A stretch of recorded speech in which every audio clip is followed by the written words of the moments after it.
Aqui em São Paulo, o governador Tarcísio de Freitas ameniza a busca pelo protagonismo da mega operação contra o PCC. Assunto para o repórter Misael Mainetti. Afinal, Misael, existe ou não rivalidade entre as forças de segurança? Bem-vindo, Misael. Boa noite. Vou dar a versão do governador, tá, Tiago? Muito boa noite para você, para todo mundo que acompanha o jornal Jovem Pan.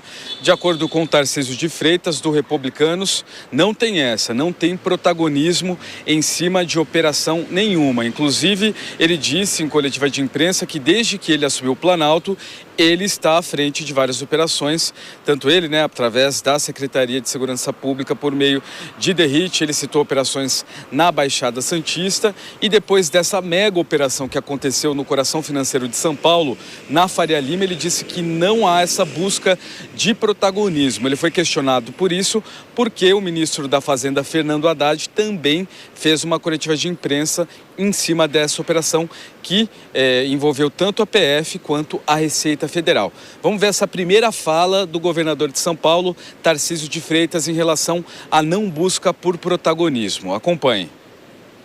Não tem disputa nenhuma de protagonismo na operação. Veja, a gente, desde que a gente chegou, a gente tem falado muito sobre crime organizado. A gente falou sobre crime organizado na área de transportes, a gente falou de crime organizado atuando na Baixada Santista, a gente falou como Santos, como hub do tráfico internacional de drogas, a gente falou do crime organizado no setor de combustíveis. Então a gente nunca teve receio de colocar as coisas como elas são. O GAECO começou a investigar isso aqui, juntamente com a nossa equipe, juntamente com a inteligência da polícia.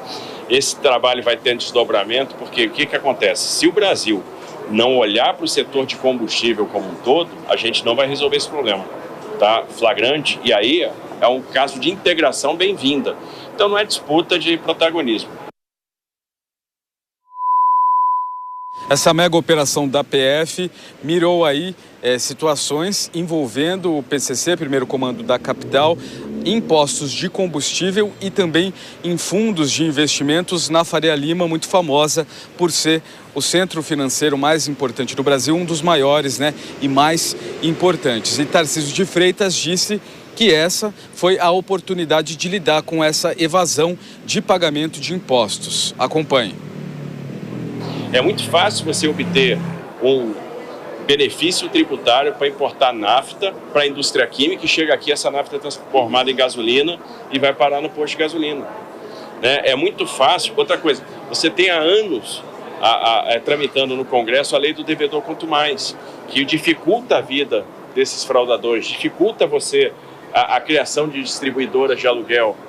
E, no entanto, isso nunca aprovou. Então, é uma grande oportunidade que a gente tem de revisitar todo esse sistema que gera aí, 30, 40 bi de evasão de impostos todos os anos.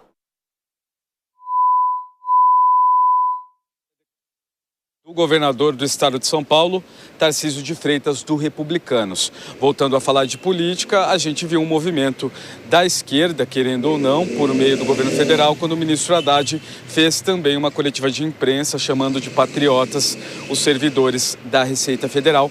Daí essa questão de falar de protagonismo em cima dessa operação. Tiago. E, Misael, ainda claro, sobre essa história do protagonismo, o governador Tarcísio de Freitas rebateu críticas que foram feitas pelo presidente Lula. O presidente declarou que o governador não seria nada na política sem Jair Bolsonaro ao lado. Qual foi a resposta do governador nesse caso?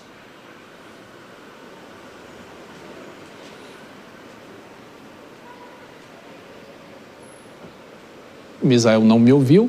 De qualquer forma, a gente tem, claro, a resposta do governador. O governador rebateu a fala do presidente Lula. Então, vou chamar já os nossos comentaristas. A gente está analisando essas falas dos dois. Ô, Dora, deixa eu perguntar uma coisa. É claro que o governador não ia falar que tem protagonismo, tem disputa por protagonismo em relação à operação de ontem. A gente vai por partes, daqui a pouco a gente fala sobre a resposta dele, do presidente Lula. De qualquer forma, ele não podia dar uma resposta diferente, não é? Olha, foi uma boa resposta, até porque ele se corrigiu, porque houve sim, no primeiro momento, houve sim esse embate, não por parte das polícias, não por parte dos órgãos investigadores, mas por parte exatamente dos protagonistas políticos, governador de São Paulo, presidente da República, ministro da Fazenda, houve sim. Tanto é que assim foi interpretado, porque se não tivesse havido, ninguém interpretaria assim. Assim não pareceria, né? Só assim foi porque assim pareceu. E aí é muito melhor o governador perceber que isso não pega bem e não deve ser feito, porque não devem brigar, e outra, não deve se jactar por ter feito obrigação. Aliás, que o poder público não tem feito, né, em relação à criminalidade, à segurança pública, enfim. Mas isso é uma outra conversa. Então, ele se corrigiu, é melhor do que ficar feito o governo federal, que eu acho que está fazendo, querendo espremer até o caroço essa bandeira, digamos assim, essa operação para fazer uso político. Então, melhor que tenha feito esse recuo e tenha corrigido o rumo. E, Vilela, claro que o governador, no caso, ele exaltou o Ministério Público aqui de São Paulo e outras autoridades estaduais, mas existe essa briga pelo protagonismo, por mais que eles não falem publicamente. Jamais falarão, não é, Vilela? Exatamente, Tiago. Agora, esse tipo de briga, ele é muito ruim para a sociedade, é para o combate ao crime organizado. O que a gente precisa é ter mais e mais operações, é ter mais e mais sinergia entre a Polícia Federal e as polícias estaduais, entre o Ministério Público Federal, Estadual, Defensoria, os órgãos diversos de controle de polícia, para que o Estado brasileiro possa lutar contra o crime organizado. O crime organizado, ele não está enraizado em apenas uma unidade da federação. O crime organizado, ele não é composto de ladrões de galinha. O crime organizado, ele tem uma estrutura que tem amplitude internacional extremamente bem amparada do ponto de vista de armamento, de tecnologia e de recursos. Ora, ou o Estado brasileiro deixa de lado esse fla-flu político que não leva a nada, não leva ninguém a lugar nenhum e foca em realmente apresentar soluções para a questão de segurança pública, ou a gente vai continuar vendo o crime organizado se estruturando, se fortalecendo e fazendo um 7-1 dentro da organização policial que a gente vive no Brasil. Dora, agora esse embate entre o presidente Lula e o governador Tarcísio. O presidente afirma que o governador não seria nada se não fosse o ex-presidente Jair Bolsonaro, e o governador simplesmente respondeu que nem liga para uma provocação como essa. É claro que ele não vai entrar nessa provocação agora. O presidente Lula já está mirando a artilharia, e hoje ele teve declaração para todos os gostos, falou que se ele estiver bem de saúde, estará na eleição do ano que vem. Será que esse confronto vai ser mais puxado pelo presidente e o governador não retruca, não faz qualquer tipo de ponderação, só ameniza? Olha, o presidente puxa até que o presidente é o candidato assumido. O governador de São Paulo não é o candidato assumido à presidência da República, embora pareça que o presidente Lula o escolheu já como adversário. Quando ele diz ele não é nada sem o Bolsonaro, ele faz dois movimentos. Primeiro, ele é incoerente, porque se o Tarcísio não fosse nada, ele não estava preocupado com o Tarcísio de Freitas e tratando, fazendo do governador tema de campanha, de reuniões, até da reunião ministerial, que nada mais foi do que um comício nessa semana.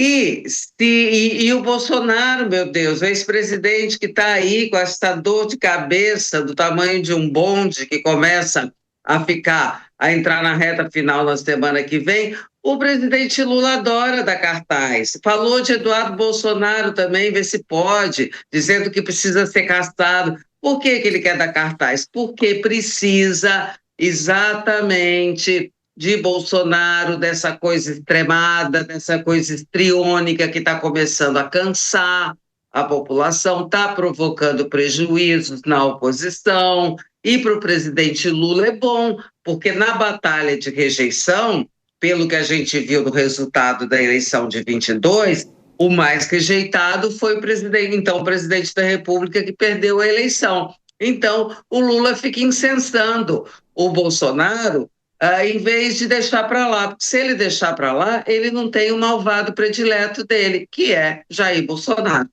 E Vilela, esse ataque que o presidente Lula faz ao governador aqui de São Paulo, ele consegue enfraquecer a figura do governador ou não? Olha, Tiago, nesse primeiro momento eu vejo que não. Nesse primeiro momento, com situações como essa que foi apresentada hoje por Tarcísio, onde ele dá uma resposta técnica, polida e sai por cima com esse eu nem ligo e tudo mais, são situações que de alguma forma o aproximam do centro político. E eu vejo que o pulo do gato nessas eleições, um processo eleitoral que tudo indica será polarizado novamente entre o candidato da esquerda, que é o atual presidente Lula, e o candidato da direita, que porventura será o candidato Tarcísio, o atual governador Tarcísio, por exemplo, ele vai se decidir nos votos do centro político. E nesse sentido, Tarcísio, ele necessita promover alguns movimentos que o façam não perder o eleitorado conservador, o eleitorado bolsonarista, que tem um volume bastante significativo no nosso país, mas, por outro lado, ele tenta cooptar esse eleitor de centro que Jair Bolsonaro não teve sucesso na cooptação nas eleições de 2022. Então, à medida em que ele consegue, eventualmente, manter uma postura mais serena, mais sóbria, eventualmente ele acaba fazendo um maior sucesso nesse eleitorado e vai se posicionando bem para essa disputa eleitoral.